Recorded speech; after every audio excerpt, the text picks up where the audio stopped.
Good morning, students, and welcome back to the digital classroom of Vikram Juneja. In my previous two videos, I dealt with the line by line explanation of Chief Seattle's speech.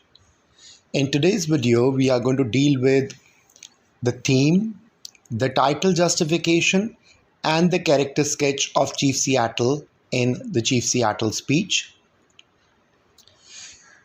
First, we are going to deal with the theme of Chief Seattle's speech. Traditionally, as far as the settlers' interpretation of history goes, the indigenous people of America were savage, godless beasts. However, Chief Seattle's speech opened up a new perspective for the world to see. This recorded piece of text is a proof of the Native Americans' rich culture and history, and also tells us of their share of their story. Therefore, the oppression of the white man over the natives can be considered as a major theme of the speech. So children, as you know that the great chief at Washington was trying to grab the land of Chief Seattle, the Suquamish and the Duwamish tribe land of Chief Seattle. And this particular speech was a response to that land treaty which was offered by the great chief. So Chief Seattle has given certain conditions. The oppression of the white people over the reds was there, and they were pushed northwards, and Chief Seattle retaliated, and he put in certain conditions, and he brought out the difference between the mindset of the white people and the red Indians here. So the oppression of the white over the red Americans is one major theme of the speech. The environment also plays a central role in the text, and strikingly poignant manner in which nature has been portrayed here appeals to the sentiments of the masses. So environment is another major theme of Chief Seattle's speech. Chief Seattle at various instances in his speech has mentioned as to how they protect their environment and how they belong to nature, and it's not the nature which belongs to them. So he has always been pro-nature as against the whites who have not respected nature, who have been into westernization to an extent that they have neglected nature in their development. Through the speech that Chief Seattle delivered in Washington in 1854 in Suquamish language, he attempted to forward a message of reconciliation and friendship to the white people. He spoke about their ecological responsibilities and respect for the native people. He felt that their hostilities should end and they should live in harmony. The white chief should take the responsibility of protecting the natives. The native people in return agreed to live on the land marked for them. Seattle strikes a note of optimism when he accepted the proposition made by the whites, which according to him appeared just. But as he is slightly apprehensive, he puts the condition that the natives should be allowed to visit the graves of their ancestors whenever they so wished. This is how the author puts forward the theme of respect for elders and value of the traditions of their race. So Chief Seattle has very categorically mentioned in his difference of approach of the red people, red Americans and the white Americans, that the graves of their ancestors are holy to them, okay, as against the white Americans. The white Americans soon forget their dead, but the red Americans do not forget their dead, and their dead also do not forget them, and they revisit them to console them put their hand on their heads and to give them certain guidance. So, children, the last of the themes is the respect for elders and the values and the tradition which is being followed by Chief Seattle's race of Red Indians. So, children, this was with regard to the theme of Chief Seattle's speech. Okay, now students, we are going to deal with the title of Chief Seattle's speech. We need to check if the title is justified. The title Chief Seattle's speech is apt and suggestive because it is a rendition of his views about the white people, his apprehensions, and his reconciliation for the sake of the survival of his people. He speaks about the proposition made by the white chief, his acknowledgement of the friendship, his fears for the safety and survival of his people, and about their ecological responsibility.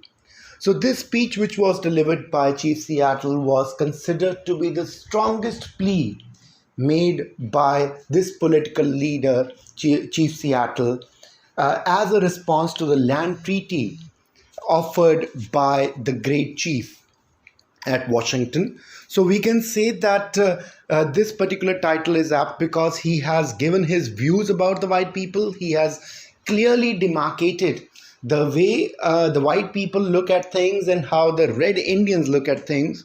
He has also talked about his apprehensions. He has also talked about how he fears as to what will happen to his people, okay, that is the Red Indians, his Suquamish and Duwamish tribe, once that particular land goes into the hands of the white people. He speaks about the proposition and he calls it just, but then he puts forward a lot of conditions there. He says that he should be given respect, their people should be given respect, due respect. They should be allowed to visit the graves of their dead. They should be made to live on that particular land with respect. Okay, there shouldn't be any slavery. He has his fears for the safety and survival of his own people. So children, we can say that the title of Chief Seattle is just. Moreover, he talks about the ecological responsibility also. He believes that he has protected the valleys, the land, the plains of this particular land till now, and that needs to be carried forward by the white people as well. They, in their search for more and more development, should not destroy the ecological balance of the country. So that was one of the fears of Chief Seattle. So we can say that this particular speech is a speech on the whole, a very good speech, which a very good plea made by Chief Seattle, a very strong plea made by Chief Seattle to the white Americans. Now students, we are going to deal with the character sketch of Chief Seattle in Chief Seattle's speech.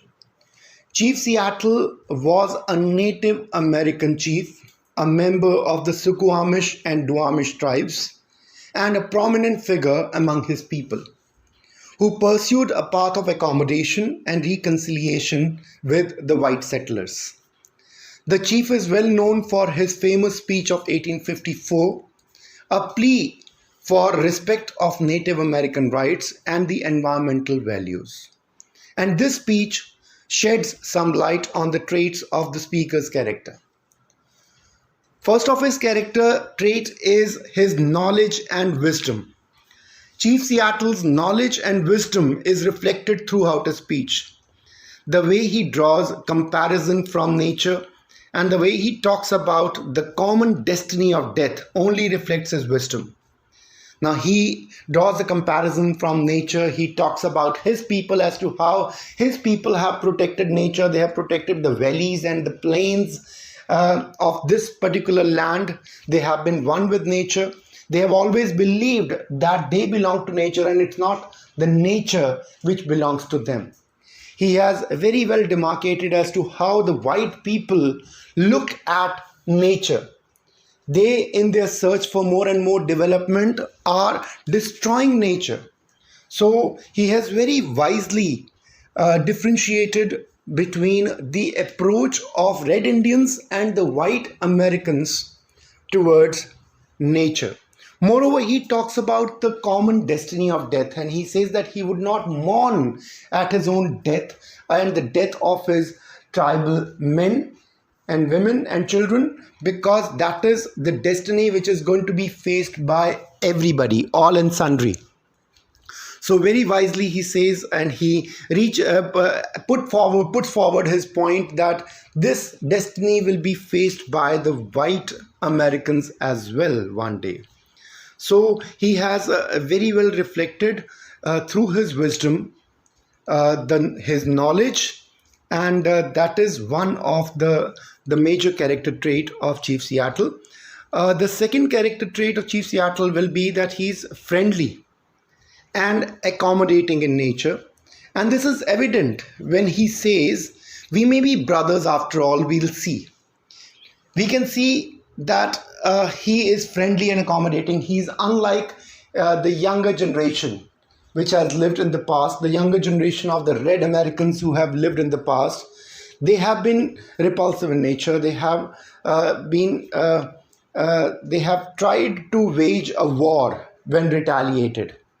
But here, his land is being taken away, but he has diplomatically answered to that land treaty which has been offered by the white chief at Washington, and he has reciprocated with the hand of friendship, to the hand of friendship which was offered by the white chief. Moreover, we can see his credibility when the man asserts that my words are like stars that never change. So he has very well mentioned over there that like the stars, they always stay in the sky. Similarly, his words will always stay true. He will stay true to his words. He will not back out from his own words. So we can say that he had a lot of credibility. That's another character trait of Chief Seattle.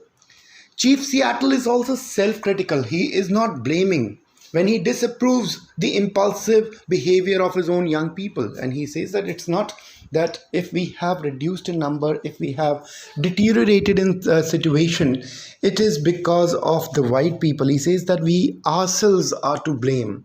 Our young generation, our young people are to blame. They have been repelled, they have been impulsive also. They have tried to enter into wars. They have tried to wage wars. They have retaliated to situations in a harsh manner, and they have brought about their own doom. So we can say that Chief Seattle is self-critical. This is one of another character trait of Chief Seattle. Overall, Seattle is a man with great understanding and leadership qualities. He is also respectful not only to his ancestors and their words, but also to the white settlers. So he's respectful. That is another character trait of Chief Seattle. He respects his ancestors. He mentions it categorically that he doesn't forget his dead, and he visits the tombs of his dead people in a manner where he pays obeisance over there, and he pays respect when he visits the tombs of his old and dead people. So he categorically showcases his respect for his elders, basically. So that's another character trait of Chief Seattle. So students, this was with regard to the theme, the title justification, and the character sketch of Chief Seattle in the Chief Seattle speech. I'm going to attach a worksheet with my video. I'll expect you to attempt this worksheet in your rough notebooks, and in our next online class, we shall discuss this worksheet. Till then, goodbye. Thank you so much. Have a nice day. God bless you all.